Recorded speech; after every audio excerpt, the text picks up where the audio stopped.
Welcome to the Run for Cover Records podcast. I am one of your fine hosts, and my name is Bob. I'm Dane. I'm Jeff. Producer B, Brian, what's up? What's going on? Producer B, it is always wonderful. It is always wonderful when I have the opportunity to get together with the three of you. And today we had that honor to do so because we got to talk about the Tiger's Jaw self-titled record with Brianna. And I don't know, guys. It was easy. It was fun. It was just like a fun roller coaster conversation where we kind of hit this and that and this and that. And it felt like we could have probably recorded for about 4 or 5 hours with her. Yeah, super fun to talk about this record, and was very excited that she was as excited as we are to dip back into some of this stuff and go back to quite literally the beginning for the band and for her music endeavors. Having all the original artwork like in the same room that she was in was an added bonus for sure. Yeah, like both cool and a little surreal to be like, whoa, she just pulls out this art. Like, check this out. Yeah, obviously, podcasts are notoriously audio based, but some of the visuals were pretty, very very cool to see in real time. And I think also after the episode, Brianna sent us some stuff as well that she referenced. So we do have some visual elements that I think maybe we'll just we'll throw up on a post about this too, just so you can kind of see some of the stuff she was talking about. Assets, content, etc. As the pros say, right, Producer B? That's right. Yeah, you gotta get those visuals going when possible, and it's just a good reason to follow the pod. So I would say one of my favorite parts about the journey was hearing Brianna, like you said, Dane, talk about it, her being essentially like her first musical endeavors happening and playing out through the earliest phases of the band. And then that kind of rolling out and bleeding into the whole conversation.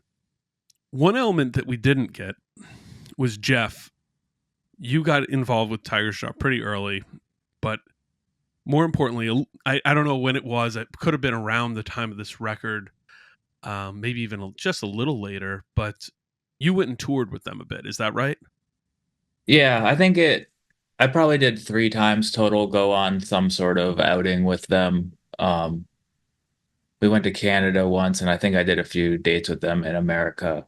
But a few years after this record, we went to the UK together. And thinking back on it, it actually might have been my first time there. That's cool. And also, I think all of their first times as well.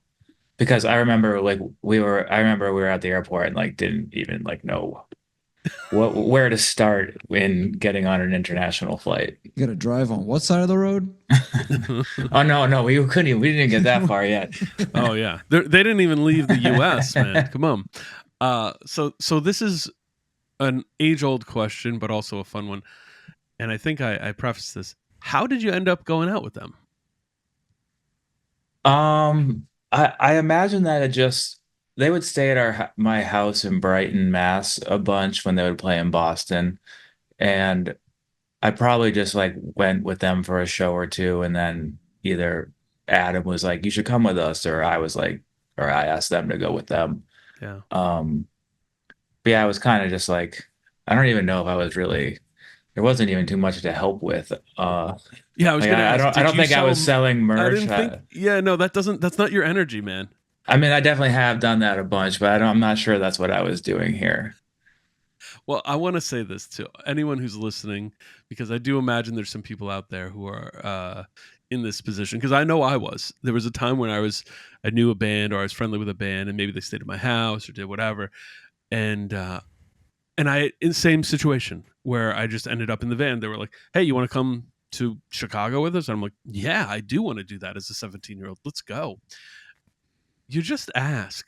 You either get asked or you ask. And the worst they can do is go, no. And usually they'll be like, "Oh, it's too cramped in the van, but maybe next time."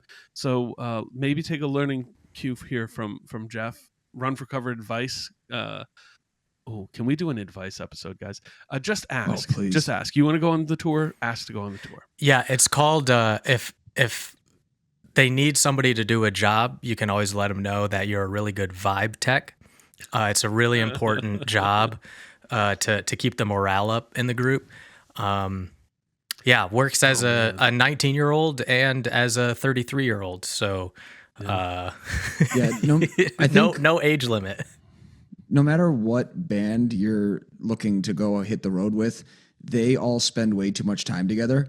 And there's always very important to be that one person who you can just walk up to any person and like do a lap around the venue. And so like everyone in the band can just be like, yo, I can't believe this fucking guy, man. You know, like you want to be that venting session. You're the vent, yeah. The sponge. Ventilator. Yeah, I like this. I had this idea for, anybody who's been in a van with touring musicians, even the cleanest group of humans, you sit in a van for 3 or 4 hours, you got to get some air in there. So I think vents that by each window you have, and they're low, so it's not going to like totally mess up the sound or anything, but you can just slide them open, suck some of that stinky human air out. Stale, very stale. That's right. So this is my $1 million idea. I don't know really what else there is to say other than this is a tremendous record. I feel like we gush about it a bit, but could have kept going, right? I don't know. Where are you guys at on this? I mean, I super easy to talk about this record. I do it all the time, not on a podcast. So I can't say enough good things about it. I wanted to actually, before this intro, I forgot. I wanted to check in with Brianna because towards the end, she emphasizes the fact that she has not listened to it very recently. Oh yeah. So I would love to get her feedback. All right. Well, It's just a funny another text reason to get her message to back. send. Yeah, I know. All right. So let's close out our intro like this in a fun way. Jeff has had the opportunity to go with Tiger's Jaw a few places, but why don't all of us, including you, Jeff, where would you like to go tour with Tiger's Jaw in 2025 if you have the option? I'm picking Japan. Okay. Yeah. You're going with that too, Dane? Well, no, I'm just saying, like, it That's doesn't really solid. matter. It doesn't Solid matter what band you ask. I'm trying to go to Japan. You're going to Japan. Okay. Producer B, what are you thinking? I'm doing a hometown show in like Scranton, Wilkes-Barre, Pennsylvania area. We did this video with another RFC band, One Step Closer. Fans of the pod will know, but they basically went around the whole Northeast Pennsylvania area and like showed all their crazy weird pizza. And I gotta try the Buona Pizza from the album cover. So I'm thinking hometown show, and it's a kind of a cop out answer. It's not really a tour, but like let's do like a week of like East Coast shows and then round it out, and then I can just go home after. Yeah, Japan sounds cool, but I'm going to Morocco. We're going exotic. Suits and dresses. Let's go. I do like that we had Japan, Wilkes-Barre, down the street. Morocco. There we go. Without further ado, this is our interview with Brianna from Tiger's Jaw about the Tiger's Jaw self-titled album. Let's go.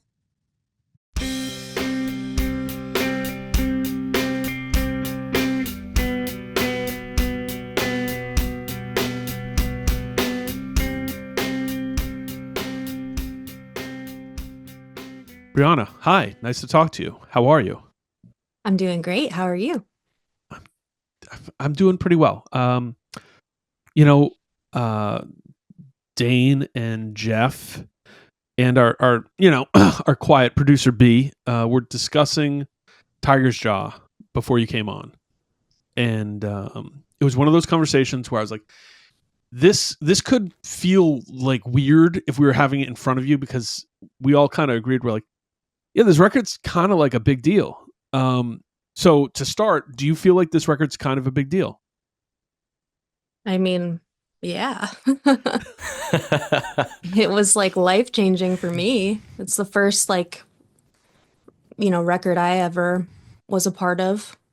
So in my journey as a musician, it's like formative, and then I don't know, it just is so, like, to me it's very special for a lot of reasons, but yeah, I definitely think it's important and feel lucky to have seen evidence that it is also important to other people. So Okay, so pretty then cool. that's gonna make this like a lot less awkward. If you were just like, I mean, it's kind of whatever. It's like it's not a big deal. It's like now we can dig into it. Yeah, it was okay. It's okay.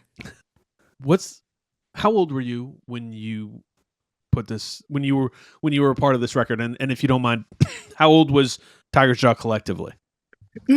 Okay, so if I'm remembering correctly, it was 2007. So I was 16, which means Ben would have been like 17, and then everyone else was like 18, or like, anywhere between 16 and 18, but I was always the youngest. That was sort of what I anticipated.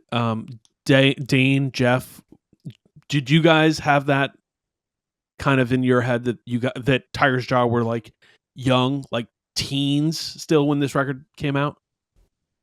I mean, yeah, I was also a teen. So yeah, I mean, I think for a lot of people who loved this record when it came out, and were listening to it at the time, like that was part of it too, is it felt like your peers, like, oh, this is what my peers are doing. Like, this is what teens who are in music bands, by teens for teens, right? It's like, oh shit, like we can like actually make sick records. Yeah. I definitely knew that at the time, but thinking back about it, I can't really imagine making like listenable music at that age. Oh, And it boggles it's my not mind. What I'm something that saying, happens like, all the time. I'm What like I'm a saying, like a I 16-year-old, have an 17-year-old 11-year-old son, wrote so that. Like, saying like, what? oh, in Like, like 5 years you could do something like this. I'd be pretty proud of him, to say the least. So, so that's sort of what I wanted to get into just to start and to like open this up and kind of have conversations about was the idea that one, this record felt beyond your years. Two, in the moment, hearing it, I was like, whoa, this feels fresh. It feels new. And kind of to what Dane said, in a for us, by us energy, it was like a lot of music made that teenagers take in, people that age, is made by people older. And it almost like I when I was 16, I loved Blink-182. When I do the math and go, oh, when you wrote Apple Shampoo, you were like 26. That's weird. It's not super weird, but it made so much more sense to me when I was 15 than it did when I was 26. Not that I didn't like it still, but I think that's one of the really kind of magical pieces. Looking back, you kind of alluded to this. You kind of, can you think of that process as you were, walk us through this? What was happening when you guys were putting these songs together? Like, give us some archival information here.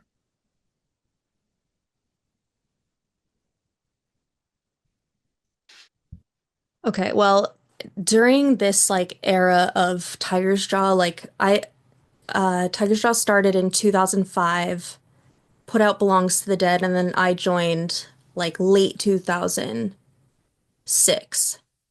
Yes. Yeah. Sorry, it's literally almost 20 years. It is 20 years ago that the band started, Don't so worry. it's crazy we won't, to like we won't hold you to have any to fuzzy like details, but you know. rewind so much, but I still have my planner from junior year of high school, so I could tell you like exactly the days that we did everything. Wow. But oh yeah, I have every planner I've ever had since the 7th grade. So I know I could like I have all the shows written down. Oh, it's so Oh, cool. wow. But Wow. That's so genuinely, that would be so helpful. Again, before the call, we were talking about this specifically with timeline. And I think we're probably going to end up talking a lot about timeline here just because there's, differing information out there on the internet. Okay, well, if I have to reference them, they're literally right there, so I could always pull it. Incredible. But at this time, like, Tiger's Jaw essentially was just like me, Ben, and Adam, but then like was becoming me, Ben, Adam, Pat, and Dennis after playing house shows at Dennis's with the other band that he and Pat were in, Three Man Cannon. And I know like Adam and Ben had these songs and we were practicing with them, and like the recording process and like all of that, like I did no logistics. Like my role pretty much at the time was like playing live, which was sick, and then like getting to do art, which was also sick. But the other sick part was that my friends that I was in this band with were writing like crazy good songs. So it was just like I felt very lucky to be there, but it at the time very much was like Adam and Ben had ideas that were like formed into songs, and then we got together and recorded them. I don't think this was also back in the era where we'd have like maybe 5 days of recording, and that's it. And now it's like I can't imagine recording a record in less than like 5 weeks. Yeah, I was super curious about this element of you joining the band and being a part of this record. Just because of that timeline thing and the fact that some of these songs, on Belongs to the Dead were already written. Right. There was I'm on Your Side, which was like these songs also recorded again, but that never got released. So at that point, like you joining the band, so you joined the band post Belongs to the Dead. Yes. Going into self-titled, how how much of that record was kind of already like sketched out by Adam and Ben, or like where was your on-ramp onto some of the songs on this record? Some of the songs were already written, for sure. Because I remember like playing them live before they were necessarily recorded or re-recorded, not like lo-fi, like how all the stuff on Belongs to the Dead is. Yeah, I think a lot of it was done. Like the sun appears on Belongs to the Dead. Yes. And you can hear, I mean, that's one of the things that I think is really fun about this record is that it's more through a lens of hindsight, because I didn't hear Belongs to the Dead until Run for Cover reissued it. I don't know when you guys reissued that, but it was a while later. But hearing that contrast, and then when you hear the sun off self-titled, you're like, oh, okay, this is like a fully realized thing now. Wow, okay. What, just because we're talking about your on-ramp to the band, what was your life like right then? And you don't need to get the planners, but like, let's talk about how you ended up in the band. How, that's was a it great just buddies? story. Yeah, go in. Because this was your first band, right? Yeah, it's the only band I've ever been in. Oh yeah, all right. It's almost so random, but not. I mean, I started going to shows in the 7th grade. There was a show at a church, and the boy I liked in the 7th grade was going, and it turns out Greg Barnett, one of Greg Barnett's from the Menzingers' earlier bands, the Cretans, were playing. And that was sort of like my introduction of like going to shows. Cause like I loved music, but it was like that year that like, he made me a mix with like, Brand New and Streetlight Manifesto, which started my love of ska, which it's like, if you're from Scranton, you do come from ska or indie. Yes. But like through that, I started just like kind of going to more shows. And then when I got to high school, Greg Barnett from the Menzingers and his younger brother Bob, that is in Captain We're Sinking, also went to the same high school, and I would go to shows with them, and it was through them that I met Adam. And I think I saw Tiger's Jaw once, but we became Adam and I became friends on AIM, Instant Messenger. Mm-hmm. Classic. And the way. Yeah. I miss it. But I remember we were talking about something, we'd like chat every day after school, and he said that their keyboard player quit. And at the time, like I'd taken classical piano lessons since I was 8, and I don't know what made where the confidence or like the idea, I just like with no hesitation was like, well, if you need someone to fill in, I know how to play piano. And he was like, that'd be great. And they had a show booked at like this legendary venue that I, like for me, that I had been like growing up going to shows at Cafe Metropolis. Yeah. And I played one show. It's actually on YouTube. I'm sitting down and I play with one hand. Wow. Yeah. And after that, they asked me to be in the band. And it was I mean, it was really cute too at the time because obviously like I'm 15 years old, so it was really random. Like my mom knew Ben's mom through work because they both worked at the same hospital. So that was like one connection where it was like, okay, my mom and dad are about to drive me to Scranton, which is like, 25 minutes away from where I grew up, and drop me off at this. I'm like, well, my friends that like I know through going to shows, like they just had no concept of that. So it was like, they had everybody's parents had to meet, and yeah, for until I got my license, they were essentially driving me to practice, or if I had to like get down there for a show. Yeah. So that's how it happened. So, I mean, we talk about, you started this by saying this record kind of changed your life. What about that AIM message, that one line, like, kind of throw it out there, AIM message that changed your life? Like, that's nuts. Good job. It really did. Like I can't even imagine. Like Tiger Jaw is so part of my identity because like I was just like a little baby girl when it became like such a huge part of my life. Yeah. And like we were so active for being in high school. It was crazy. We were like playing shows all the freaking time. And it was like still pretty loose where like say I had a softball game and I couldn't go, I just wouldn't play. But or like, if someone else had to fill in, like Ben played pretty much every instrument. Like I played shows with him as Tiger's Jaw, with him playing drums, him playing bass, him playing guitar.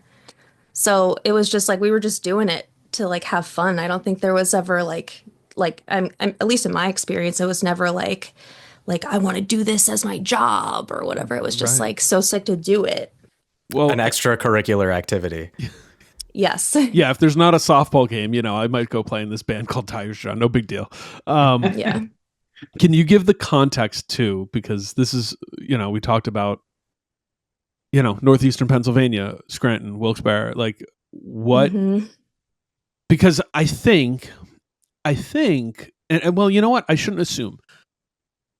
But if you're listening to the Run for Cover Records podcast, maybe you should know that music has been the biggest export of northeastern Pennsylvania for the last, I'd say, 20 years. Right. And it's sort it of was wild. coal and now it's music. That's what I'm saying. You had rail barons and now you have, punk music and indie music and ska and all this stuff. How do you think that happened? Like, I mean, obviously there's some historical stuff, but like, what was that like in discovering that you had a local music scene? Because it seems like that was sort of formative. And I came up in a place like that, but I don't think everyone did. And it's sort of hard to explain that to people. Like, yeah, northeastern Pennsylvania. How far are you from New York? 2 hours? It's like 2 hours from New York, 2 hours from Philly. Right. So it's not, you can't just like, at 15, you're not just popping into the city or driving to Philly. No. Scranton, to me, was the city, which is hilarious. That's what I'm saying. But I grew up in like the mountains, like in the woods. So that, other than, they had sidewalks. Like, when I would tell people like, oh, where are you going? I'd be like, oh, I'm going to Wilkes-Barre for some show. And people are like, where? Why have you been there? And it's like, hey, there's this crazy music scene. So explain what that was like as someone grew up in the mountains near a place that had this lively, vibrant thing happening. I mean, it's something that I definitely don't think I understood was like kind of an anomaly until I got older, because it just was my like existence, like going to shows, like I said, since I was like pretty young. And I think too, it like, again, there is such a huge history of like bands, but at that time, like the 2005 to like 2010s in Scranton and Wilkes-Barre, I don't know what it was, like the working class mentality of like, DIY and DIY being such a big thing. But at first, when I started going to shows in Scranton too, there was such a like supportive group of older kids that were kind of like especially there was this venue Test Pattern that was run by like a bunch of indie guys that would like let, Ben and Adam throw shows and like put all this stuff together. So just super supportive to like have that space. Like that's kind of like a random thing. And then for Cafe Metropolis to be what it was, where there were like touring bands coming in, like a lot of like big bands played there. So it was just like, I think it's like a good B market spot, but I think too, like there's really not a lot to do. And like the scene, like the music community was something that you could like feel a part of and invest your time in, and just felt very like, I don't know, I felt like at home there, and like made so many friends from like different high schools. Like it was like I feel like so many other people only hang out with people that they like go to school with, but I like always had friends from like other places. I don't know. It's so hard to pinpoint because it's like, is there something in the water? Like, like how weird that I went to high school with Greg from the Menzingers, and then like, Title Fight was down the street. It's just right. Yeah. Well, I mean, yes, like there might quite literally have been something in the water. We're not sure. It was an industrial area. So, I think it's one of the pieces that, Tiger's Jaw, Connection, Run for Cover, Title Fight. How did you end up meeting Title Fight guys or Run for Cover? Which happened first?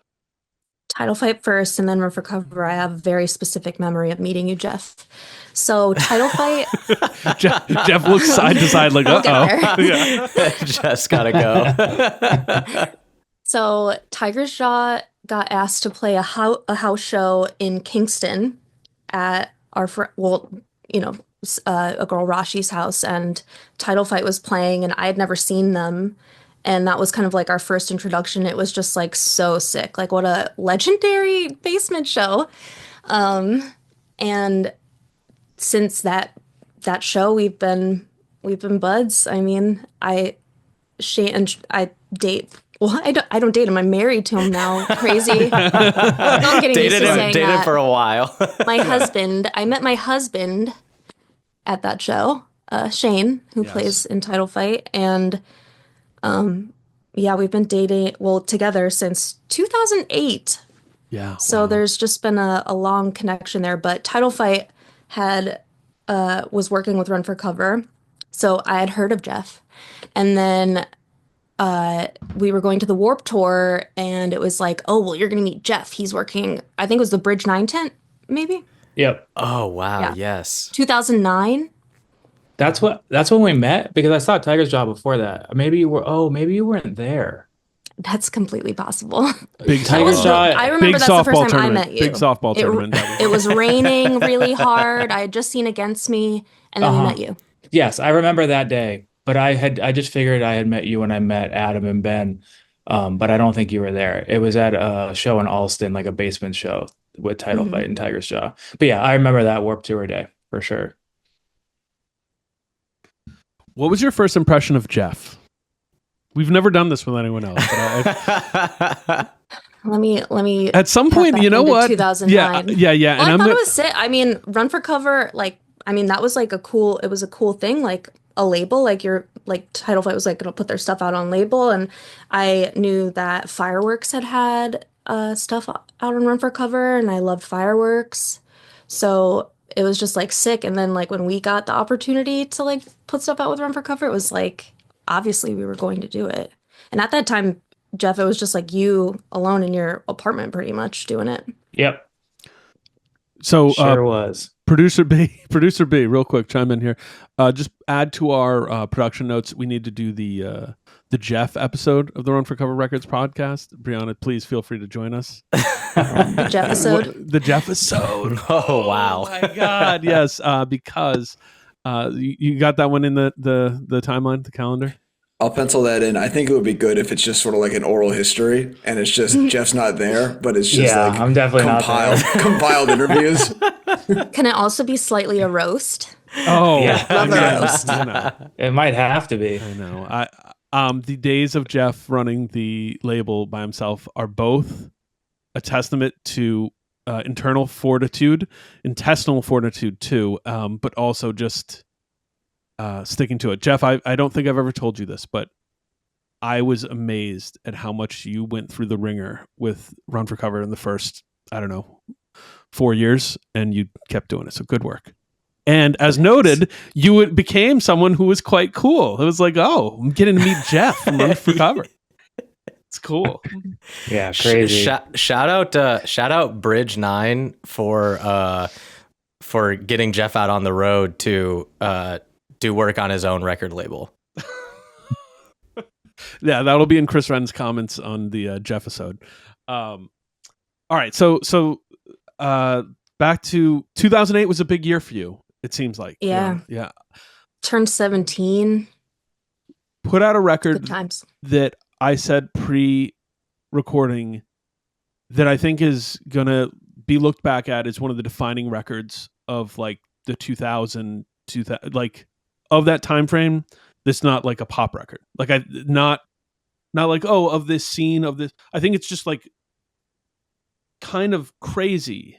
And I wanted to ask you, how dare you come out and do those first 3 tracks that go so hard? Like, what were you guys thinking? Why? It's too much. It's like, what is it? It's the sun, planes verse, blah, blah, blah. And I Saw Water. And that's like, that seems like dangerous. It's too much. So do you remember anything about track listing? Do you have any thoughts about when I'm like, did I even like think about that? I mean, to be completely transparent, like my trajectory with like involvement of like decision making and stuff in that capacity with Tiger's Jaw has been like an incremental thing, like with as long as I've been in a band, not because like I wasn't like asked or encouraged to do it. It's just like I'd never been in a band. I didn't know anything about anything. Absolutely. So I just was like learning as I was going and like down for the ride. Like even the whole recording experience was like mind-boggling to me in general, which I'm sure we'll touch on. But I just like the biggest contribution that I feel like I was able to make was the artwork, which came after the whole record was done. But like as far as track listing ideas, can you talk about that? Yeah, sorry. Go in the art. Oh, talk about it. Okay. Yeah, please. Well, as with most Tiger's Jaw artwork that happened in like until I graduated high school, I made it in art class. So we needed a cover for the record, and I was getting into screen printing, and we had some assignment where we had to like, I don't even remember exactly, but for some reason I drew an anatomical heart with like these Victorian flourishes coming out of it, and then loved stencils at the time. So that's like the screen that I made. I actually think I have one. Oh, yeah? So the OG art. While she's vamping, yes, I remember this. Oh, yeah, the OG art, I should say, because it definitely changed. And we can talk about pizza later, but this art was always striking to me because I had already put in my 10,000 hours as a screen printer. And I admired it. I thought it was so cool because it was sort of, I think I saw the art before I heard the record. And then years later, I was like, this is cool because in a meta way, there's a sparseness to this art that feels like certain parts of the record. It's really graphic. Like, yeah?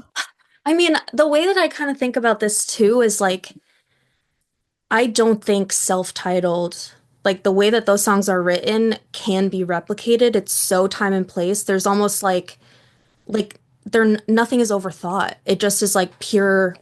It's pure. Like It's something that you can't like. I think that record could only have been made by those like teenagers in the mid 2000s, you know?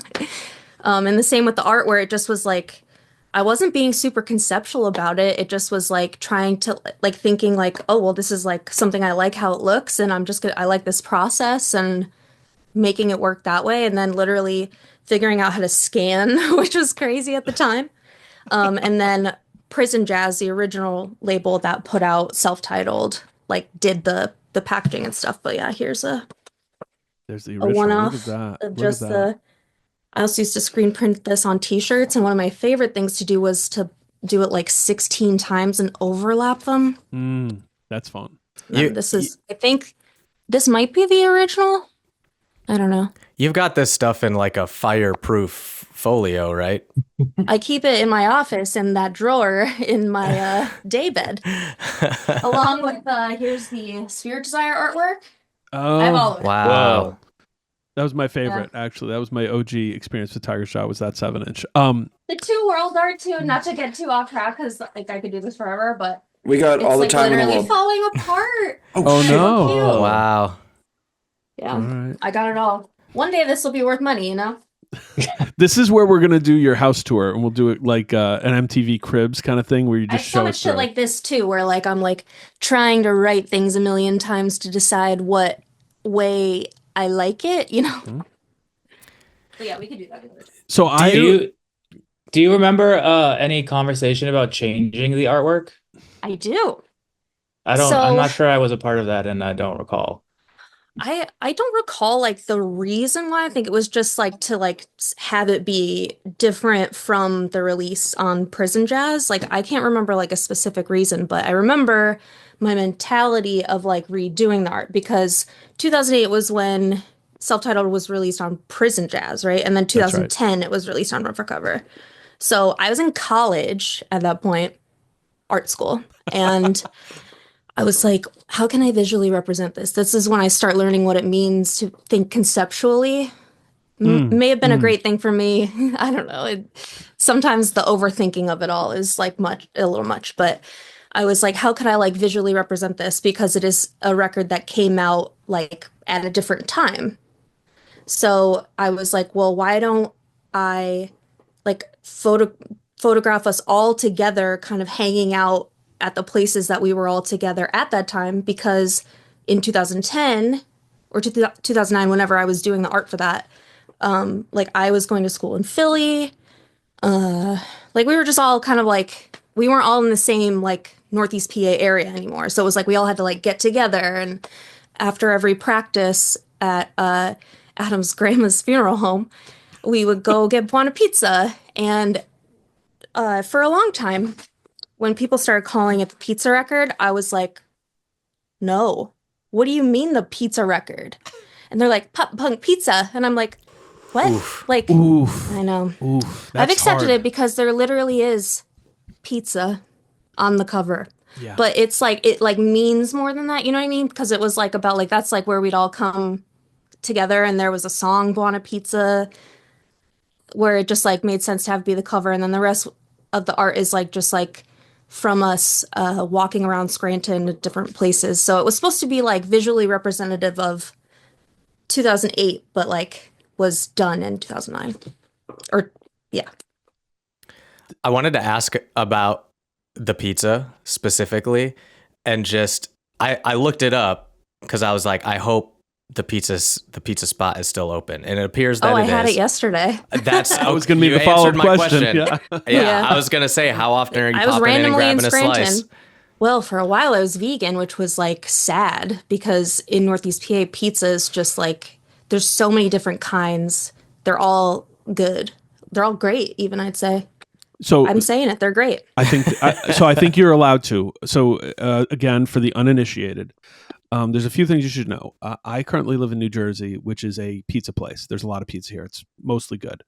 The three people who work for Run for Cover Records live in Boston-ish area. Well, Dane, you're in Michigan. I can't speak to the Michigan pizza. I've only had one or two experiences. The Detroit style thing, it's fine. It's a It's different. its own thing. It's a different conversation. Yeah, it's I a like conversation. Jets. Yeah, Boston pizza's not good. But no, Jeff's like, I'm catching strays here. Are you about to come defend Boston pizza? Yeah, he's thinking about it, but then he's like, Papa Gino's, Regina, let's Yeah. but La Befana. Northeastern Pennsylvania has very good pizza. So that was for the uninitiated, but I do know the area. I was like, oh, this is sort of like this kind of like quiet wink and nod to the whole pizza thing. Because it's Yeah. like I mean, it wasn't, but it wasn't, but that I think your version's better, but it makes it more personal. And I don't know, Yeah. I don't know if the average Tiger Straw fan knows that you guys like pizza. I'm really glad that you are eating cheese pizza. No diss to veganism, because I have tons of friends who are vegan. My partner's been vegan, and she's not now, but she was for a long time. The pizza is a tough thing. It's gotten much better. Well, it was cheese. Cheese was like, I kept like cheating and like having cheese, and then I was like, well, why don't I just like stop feeling guilty about this and be vegetarian and eat the chease? Yeah. And that's where I'm at. Simple as. You do what you can, you know? You do what you can, everybody. So okay. I let's talk a little bit more about the record, because we're going to go on a lot of branches here anyways. I want to get to the recording. Before I get there, in terms of the songs on this record specifically, but in general, Adam and Ben were the primary songwriters at this time. Yes. Is that correct? Were there Adam songs and Ben songs? That's kind of how they were, like, conceptual, like how I would think about them. Like, but it was always like, you know, like if Adam had an idea, it's like Ben would also, like, I think Adam and Ben to me were always like the primary two at that time songwriting, where like, you know, Adam's got a song, Ben's maybe adding riffs, or like collaboration happens anyways. Yeah. Yeah. That's sort of how it reads, but it also works together well. And I don't know, was that purely external facing, or did you feel that being there too, that the two songwriting styles were unique and a little different, but would really kind of bleed into each other? That's such an interesting question, because I don't think I've ever thought of them as like being really different styles, because they just were Tiger's Jaw. There we go. But then it's like how I think of like the songs that I write are Tiger's Jaw. Yeah. And I mean, over time, I think there's evolution in sound. And like if I compare this record to, you know, subsequent Tiger's Jaw records, whether it's Two Worlds or Charmer or even later, but like, for example, the song June wouldn't totally fit on this record, but it's still a Tiger's Jaw song. Yeah. And it still feels like if you were to play it in a live set, it's like, yeah, obviously this works, but it's sort of a funny evolution. Okay. Recording. I think, because even something that like is really funny to me is people will be like, oh, or I'd see online people saying like, oh, this sounds like the Get Up Kids or whatever, or people calling us pop punk. It's like, I didn't even hear a Get Up Kids song until like after Self-Titled came out. Like, I feel like you know, we were very young and our world was like very small in comparison to like every year it just got exponentially bigger. And then you're also growing up and maturing and your tastes change. And something that I even say now is like, I feel like like being a songwriter like has almost like not ruined music, but like I can't listen to music the same. I'm thinking of like the production or like the vocal melody or like, you know what I mean? Like, just because I understand it more, when back then I literally was like, it just was what it was. Like I said, like this pure thing, like not necessarily influenced by these things that people were saying we even sounded like. And I mean, you said it there. If you went back to 17-year-old version of yourself or your bandmates and were like, oh, we should think more about the production when we go in and record in 4 or 5 days. Imagine you'd all laugh, right? You'd be like, what are you talking about? This is where we're recording. That? Like, what do you mean? What do you mean what the guitar sounds like? It sounds like it sounds like when we plug it in. That's what it sounds like, right? To me, that song sounds like we were 16 to 18 years old recording with, I mean, the reason why we recorded with Joe Loftus was, I think, mostly because Title Fight had. I mean, thank God for Title Fight. They really were like, you know, they were like a step ahead of us with like kind of like opening the doors of stuff, like, you know, like working with Run for Cover, or like, you know, the local guy with the recording studio and touring and etc. This isn't a good segue, but I do just have something that I that I did want to get into. Completely separate note, but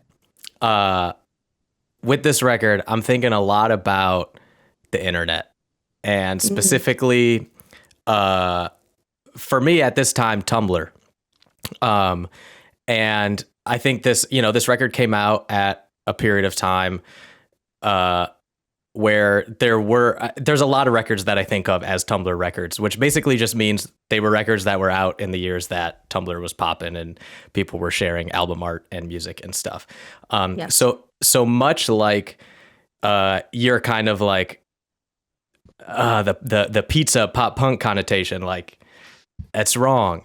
How do you feel about Tiger's Jaw being a quote unquote Tumblr band? Does that ring true resonates. to you? Do you feel like a Tumblr band? I feel more like a Tumblr band than a pop punk band. I was going to ask the question. I'm so glad you just said it. We're not quite indie sleaze, but we're for sure Tumblr. So that, let's talk about that. The pop punk label. It never felt appropriate with your band's music to me. I mean, I don't know. Would you disagree? Yeah. I mean, I think categorizing Tiger's Jaw has always been really difficult for me because like nothing necessarily feels like exactly right because it just is like, I don't know, like I don't know. I struggle with the pop punk thing because I think of more like, you know, like a Newfound Glory or something. We don't really sound like that.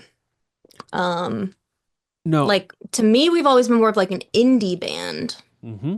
But yeah. Well, and that's the part to me is that indie can be this larger umbrella. Some people try to put it in a place, and depending on what time and time era you're coming to it with, like there's spots where maybe Tiger's Jaw is too poppy for indie, but you just had too much going on and rarely fell into the tropes of pop punk, and I mean that both positively and negatively. Like there's a lot of pop punk tropes I'm with, you know. I there's some that are good, there's some that are terrible, but you know, I understand why someone who likes pop punk could easily enjoy Tiger's Jaw, but it's just it's a funny conversation. We've actually had it a couple times because Jeff, this is your blessing, your curse is that you know, Run for Cover is right alongside pop punk, and you've certainly put out some pop punk records, you know, no question, but you've also put out a lot of records that aren't pop punk that get kind of like that sticker slapped on them too. Yeah, I would say we've put out like maybe at most 10 pop punk records and like 300 other records. Yeah. Brianna, how do you feel about the word emo? So I feel a little bit better about emo than pop punk even, but I think because I was like a Fall Out Boy, My Chem, like I am like claiming emo in those earlier days. But I think even learning about like, you know, the lore of emo and getting into those bands, it's like it feels like a like very like cool to me to even be considered to be a part of like the waves of whatever that is, like emo meaning emotional music. It really like spans multiple genres to just be like this overarching thing in my mind. Totally. Emo feels much more expansive of a space to be in, where pop punk, I think that's the problem why a lot of people have that reaction to pop punk, is because it feels like a very narrow categorization of like a specific sound, where emo feels like it depends on what type of emo you're getting into. It can be more of an element of the music, where pop punk feels like, you know, pogoing and group choruses. Popping in. I just want to say that, like, I think this conversation is very interesting and very specific to Tiger's Jaw, because I think for as long as I've known about you as a band, it has been hard to kind of describe what the sound is. And I think one of the reasons that is just because the energy at your shows is so unique to what's going on. Because, like, I mean, that was one of the reasons I was drawn to Tiger Jaw initially, is like, you know, being in the trenches at Democracy Center, like jumping on people to like, you know, sing along, and all that. But like, that's the kind of thing that people see and are like, oh, it's all sing-alongs. Like, that's very pop punk coded or whatever. But, you know, the music's so layered. And I also just think that, like, it's really easy for me to not see Tiger's Jaw in that pop punk lens, because something like Belongs to the Dead exists, where I can hear most of the songs on the record and be like, oh, if like this is almost like Microphones, Mount Erie Worship, like this sounds like so unique, and these songs are so different. So it's very easy for me to not see it as this like, oh, this is just for like, young kids who are really excited. And I think that young kids being excited about something is something that makes some parts of music to like people who want to, like indie sleaze or whatever, if they want to put something down, they're like, oh, that's like not for me. It's like not cool to like that. But I was always drawn to what you guys and like all the bands around here were doing because people did like it. And I think that's one of the unique things about RFC and like your band in particular. So yeah, I think like when I think about it too, because like we didn't like, so we recorded the record and it was our first time doing it in that way. And I do think in general it was also a learning experience, because I don't necessarily think that the way that Self-Titled sounds was even representative of like how we sounded live per se. But I think it goes to show how the songs themselves are what like transcend, like it, to me, it's not like, I don't want to shit on it because it's special. It's its own thing. But like, like if I had to do a Taylor's version Self-Titled, it would probably sound a little different. Because even like the difference between Self-Titled and Two Worlds with like, okay, well then we're gonna, like making a little bit more like we want it to be like this, not like this per se. So like doing it different.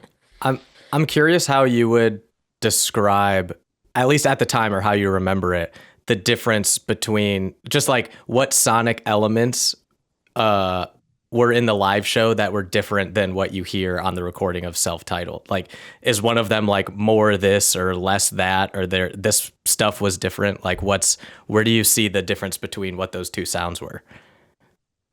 That's a really good question. I mean, for me personally, I don't feel like I sound like when I sing live, maybe like how it sounds on the Self-Titled recording and like tones and stuff with guitar. Like, I also didn't know anything about that then. Like, I literally joined Tiger Straw, was bestowed the Casio 401. Organ was the tone. And I was like, sick. I could do this. Yeah. But yeah, I just think like even like understanding like mixing and levels and vibes that you could get through like the production side of recording. Just right. Was Self-Titled, was it a lot of, I mean, you said it was 4 days. Yeah. How much like was every instrument tracked independently, or was any of it live recorded? No, it was all tracked independently. And I'll never forget, this was like, it was just like a terrifying moment for the first time I was ever recording vocals. Like, it was the first time with like, I'm in like the room by myself. I could see everyone through the window, like looking at me. And when I tried to sing, I was so nervous that my voice did this like crazy vibrato, like a, perfect. Nailed it. Let's go. Yeah, next take. Everyone laughed.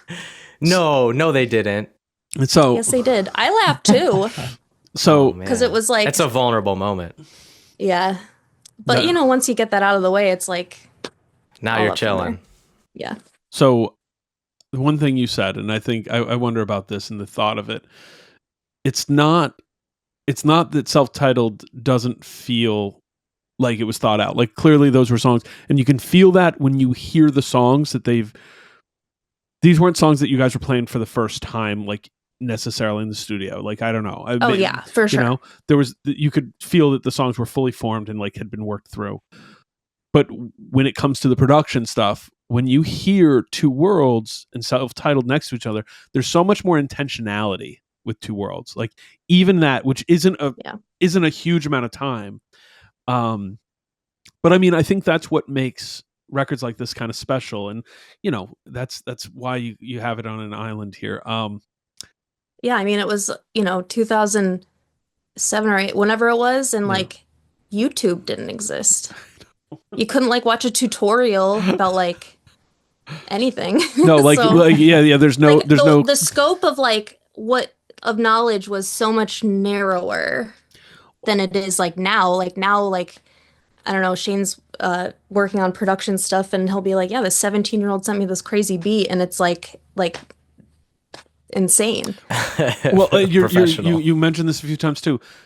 Small world, right? Is that you're coming out of this place and this in 2025, a kid who has a good Wi-Fi signal and a phone or a laptop or whatever they got has more access to ideas and knowledge about production, let alone music and records. Like, I'm not saying you didn't have access to music, but as you said, you weren't even necessarily hearing things that people were trying to put on you yet, which is one of the things that I think is a recurring theme when you talk to young people who start bands young, is they're like, oh, your band sounds like this. And it's like, oh, okay, I've never heard that. Neat, you know? I bet I'll like it. Yeah, that sounds cool. So I wanted to say, because we hit on the emo emotional, do you feel like this is like an emotional record? Yeah. Even like I've had a conversation, I think this is okay to talk about, but I talked to Adam one time. He like posted something about how I Saw Water was like cringe or something. And I was like, are you kidding me? You were 17 years old and writing about like how like hurt you were metaphorically through the perspective of someone that like drowns. That's so like sick. Yeah. Where I would feel like I want him to feel proud of that. Like, and like people still love it. Like, I love that song. I love playing that song. Like, oh. It is, yes. So it is emotional in a way that I hadn't heard it for a while. And in prep for this, I was like, all right, let me throw this record on. And I'm like, I should have listened to it. You're doing your homework. I didn't. You get on it. You got to hear this record. Tiger's Jaw self-titled. It's pretty good. Hey, it's really good. You should listen to it. You might like it. But no, you know what? I was listening to it. I'm like, Jesus, I'm getting like, it's pulling my heartstrings hearing that. And it's the emotional feeling where, so especially on something like I Saw Water, the lyrics are doing something very specific and sort of there's a narrative there, but it also has an ambiguity that I think it is hard as a listener not to apply that, like, that emotional resonance to yourself and to your closeness or feelings that you feel or have felt. And that, to me, that's like, there's no greater compliment you can give to a song, especially on a lyrical level. And the music fits it. It's like very dramatic, climactic music. It pulls it. I think it's 2 minutes into the song where I'm like, yo, what are we doing? This song's crazy. So, Yeah. you know, so anyways, good record. You should listen to it sometime. I don't know. When you think about this record, and this was a conversation we had after you were done recording, because you said a little bit of a nerve-wracking process, first time. When you heard it for the first time, do you remember that experience? Nope. Jeez. Can you? All right, go pull out the. I remember having a CD, like the physical, like. Sorry, I was like looking to see if I had one on the shelf. Well, no, just like having like. Okay, music I played on, because like I had only before this played live shows, but then like having like it was my first time recording music, and then that like existing physically and having done the art and seeing that like translated into something that like will live on like beyond me. Like that was really like powerful, because I think it became so like real. Yeah. At that point where it was like, damn, we did it. We like put out a, or like, you know, me being a part of it. That's how I felt. Because obviously they had done Belongs to the Dead first, but yeah. So it's maybe we're going to move things forward from like the production of this, that. But knowing how old you were, and we kind of set that expectation, knowing that you lived in this not tiny, but little place where you considered Scranton the city. I remember hearing this. I was working at a record label in California when this is happening. I was 25 or 26. And this was a record that everybody was like, oh, you got to hear this band, Tiger's Jaw. And I think about the scope and scale of that. And like, when did it hit you, or did you guys know that that you were doing something that people were paying attention to all over the place. Because I remember meeting, maybe it's Ben in California in like 2009, and he seemed overwhelmed by the fact that people knew Tiger's Jaw, let alone cared a lot. Well, that was the first. Was that Sound and Fury? 2009? That sounds Fury, yeah. Yeah. I don't know if that was the think, first time you went out there, but I remember that's the first time I met y'all. That might have been the first year of like a full US tour, because like I said, like being in we did a lot. You were still in high school, yeah. Good excuse. I mean, I remember there was like a Title Fight Tiger's Jaw tour, like this notorious, amazingly fun tour that they had, and my mom didn't let me go because I was 16 and dating Shane. Yeah. She's like, "You're absolutely not going." I was like, "Mom, please, like everybody's going." That must have been when I first saw Tiger's Jaw on that tour. Yes, that makes sense. Oh, but what were we talking about? 2009? Well, no, just really the question actually is, when did you realize that people cared about what you were doing outside of your scene? You're outside of your immediate I mean, scene. even for me, as early as getting to play shows in like Doylestown or Philly, it was like, damn, like this is crazy. But I feel like, yeah, like doing like our first full US tour was really like eye-opening, because like I had no idea what to expect. And then like you play shows and people were coming. And then, you know, the first time you're touring internationally, and like the fact that you could even do that, because even social media was so much more limited at the time. Like MySpace was huge. Yeah. And like you could see that like we were like people were like friending us on MySpace and listening to the music and stuff. But I think like once we started playing outside of it, like you realize like, holy shit, like this is kind of crazy. Like, or like you said, like hearing stories of people that say when the first time they heard the record was, and like how like so much of it was like friends recommending it to other friends at the time and not through social media. It was pretty word of mouth for a while. No, and I mean, I think that speaks to the quality. Like what you guys were doing was kind of unique. It's singular. Certainly this record, certainly. So, I mean, look, I worked for Revelation Records, which had a notable big distro of punk, hardcore, indie, etc. And we got the first LP on the original version, but not many copies, and they sold out immediately. Then we got the Spirit Desire 7-inch, and I mean, like we sold so many of them. Like it's, you know, it's relative. It's, you know, hundreds. But at that time, the idea that it was just like, oh, here's this little 7-inch. It's just like, oh, we got another 50. Oh, those are sold. Okay, we got another 50. Oh, those are sold. See if you can get the guy to send us 200. You know,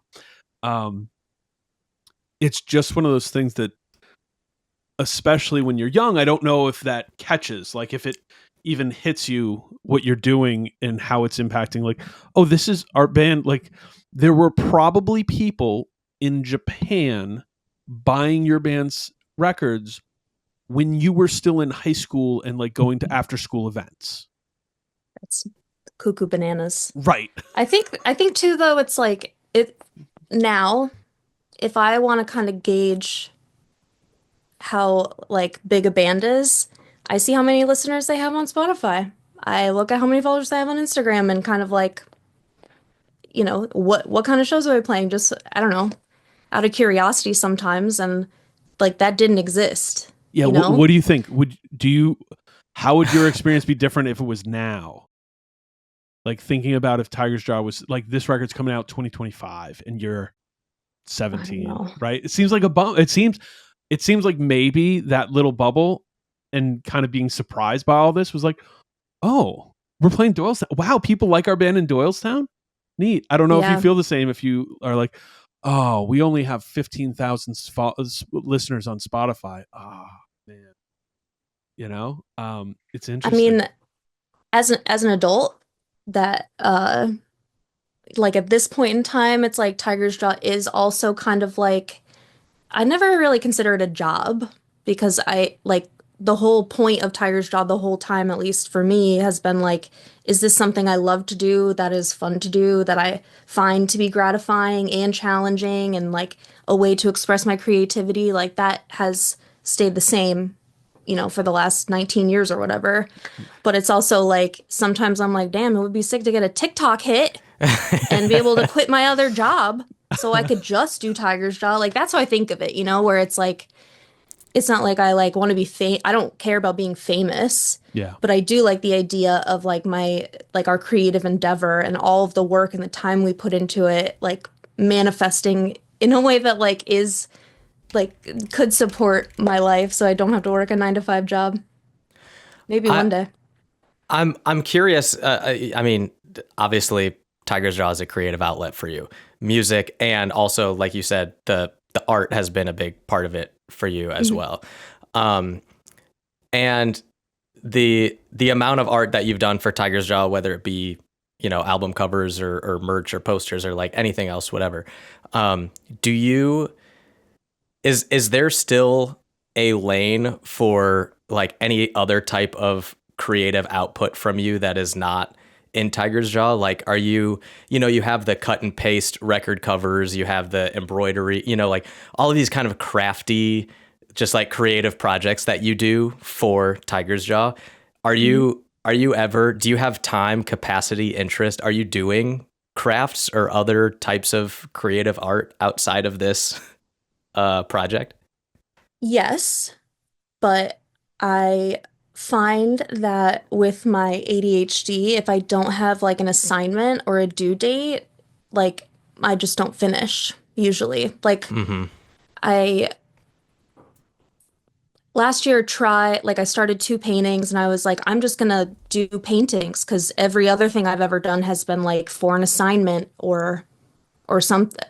Not an assignment, but like, Tiger's Jaw needs this, so I'm gonna do this, or someone has this, or someone asked me to do like a t-shirt design or something, and I was like, I'm just gonna do this, and I never finished them.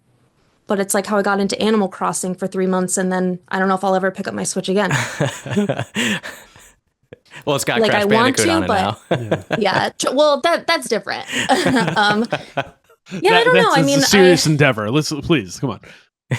I think it's like I would love, like, my like dream would be to just be a creative, to have the time and the space to do those types of things, or like to pursue like, oh, I want to have like a show at a gallery that requires me to do 5 paintings. Like there's ways to like make the due date exist in some ways, but yeah, I think like that's one thing I've always been so grateful for Tiger's Jaw for, was like the push, like needing art, and then having the trust from all of the band members that like I am creative director. Yeah. Yes, I am. And yeah, I also have a hard time letting go of control because of that, but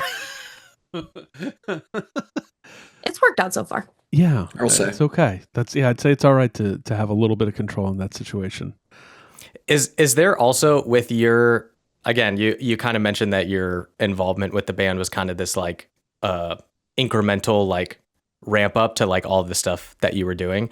Mm-hmm. Do you remember, is there any like moment in your mind where things really kind of like tipped over into like, oh, I'm kind of like, I'm not just on this train, I'm like driving it too, like is there a palpable moment, whether it was a tour or this record or something else, that made you feel like, oh, I like the well, I think like I definitely like grappled at times when I was younger of like, what is my role and like what am I contributing, and like still feeling a part of it, like not necessarily as a songwriter. And like now in retrospect, it's like, well, like I was there for all of it. Even if I wasn't writing the songs, I was still so a part of it and getting to do the art and stuff. But I don't know, maybe during Charmer, when Ben wrote Hum, he needed a second verse, lyrics for a second verse. And he was the one that brought the idea of me singing the song, because I don't know if it was like he envisioned me singing it or the key he wrote it in, it just would be better for my range. I don't remember that exactly. But I remember just the idea that he thought I could do that I could write. I'd never even tried. like that was the thing. Like it wasn't like I was like, oh, I have all these ideas, but like Tiger's Jaw is just Ben and Adam. It was like I just like didn't know that I could do that until Ben was like, well, you want to try? And then I wrote a verse, and there was like no turning back from that point. And obviously, like Spin just being Ben and I was like, this is my fucking, like, if I'm ever gonna really go for it, I might as well just do it now. Yeah. And so, yeah. I was thinking on that same track, maybe not the same train conductor analogy, but on the same track. Maybe it's this era, maybe it's a little later. Was there a show, like a specific Tiger's Jaw show where you're like, oh wow, this is our show. Like everyone here is here to see us, and this is incredible. Like this is maybe a step up from anything that we've done thus far. I definitely remember when we played Union Transfer, like headlining the first time, that felt like, oh shit, like real full circle, because before Union Transfer was Union Transfer, it was the Spaghetti Warehouse. And I got hired there and was supposed to start, but got bit by a brown recluse on campus. And so I couldn't like put pressure on my leg for a week and a half. That's going to put as it healed. Whoa. Yeah. Yeah, that was crazy. 2010 is crazy. But by the time I was able to go back to work, I think I trained one day, and then they were like, oh, well, we're actually closing because it's being turned into a music venue. Wow. And then playing it, and it was like, I think it's like 1,000 cap, and just to have like that many, like it just, I was like, holy shit, like this is like really sick. It's amazing. Yeah. Jeff. Spaghetti Warehouse. Jeff, before we get wrapped up here, Tiger's Jaw and Run for Cover, like obviously storied relationship. What was the moment for you where maybe it's when you first saw them, maybe it was that Warped Tour show in the rain. What was the moment where you're like, whoa, this is a band I need to work with? Yeah, what made you like us? It was definitely the record, because self-titled was already out. Yeah. Mm-hmm. So, when it's the easiest to like start working with a band when they have like an incredible record already finished. But yeah, there's a bunch of instances that stand out in my mind as being like incredible Tiger's Jaw memories. The first one being the first time I saw you guys in the barn in Sellersville, Pennsylvania. Do you remember that show? I was not there.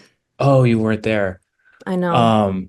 I miss some of the most like that's a legendary show. Yeah. Like the floor, like almost like. Yeah. Another one that Lucky. you were at was Long Island Fest in 2010. Do you remember that? Mm-hmm. Yeah. Yeah. It was with like Trapped Under Ice and Backtrack. Wow. And I remember like talking to Adam before your guys' set, and just him and both Ben being like so weirded out about like just how different the crowd was that you were playing to. But then it was like one of the craziest Tiger's Jaw shows ever, I think. Yeah. So yeah, those two stick out in my mind the most. That was 2010, I believe. So that was like probably right around when we started working together. It's cool. Mm-hmm. So I actually think we need to have you come back on and do this again, because you were really good. And thanks. We haven't even dug into a lot of stuff. Should I make my own podcast? Probably. Like I'm not really in the business of telling people to start podcasts in 2025. However, I am. However, Please. you are uniquely skilled. So maybe just keep the microphone. I'm just, you're just gifting. Thanks, guys. Let's get those Crash Bandicoot streams going. Come on. All right. So Tiger's Jaw is going on tour with Turnover and Balance and Composure in the spring. I know. Can you believe you're playing Red Rocks? Well, we've been calling it the Road to Red Rocks. It's not even our show, but we're like, yes, we're playing fucking Red Rocks. But yeah, you get to play there. I know. From a barn, Thank you, Turnover. From a barn in Sellersville to Red Rocks. Yeah. That's pretty wild. It is pretty wild. All right, so everybody, our recommendation, which also apparently we have to recommend to Brianna, is take a little bit of time out of your day and get emotional, get excited, sing along to Tiger's Jaw self-titled. I'm about to do that as soon as we end this podcast. Let's go. Thank you so much for listening to another episode of the Run for Cover podcast. Thank you to Brianna for joining us. Thank you to Tiger's Jaw. Be sure to check them out on tour this spring with Turnover. Dates at tigersjaw.com. Stay up to date with all things Run for Cover by following us on Instagram at Run for Cover, subscribing to our YouTube page, or just checking out the website, runforcoverrecords.com.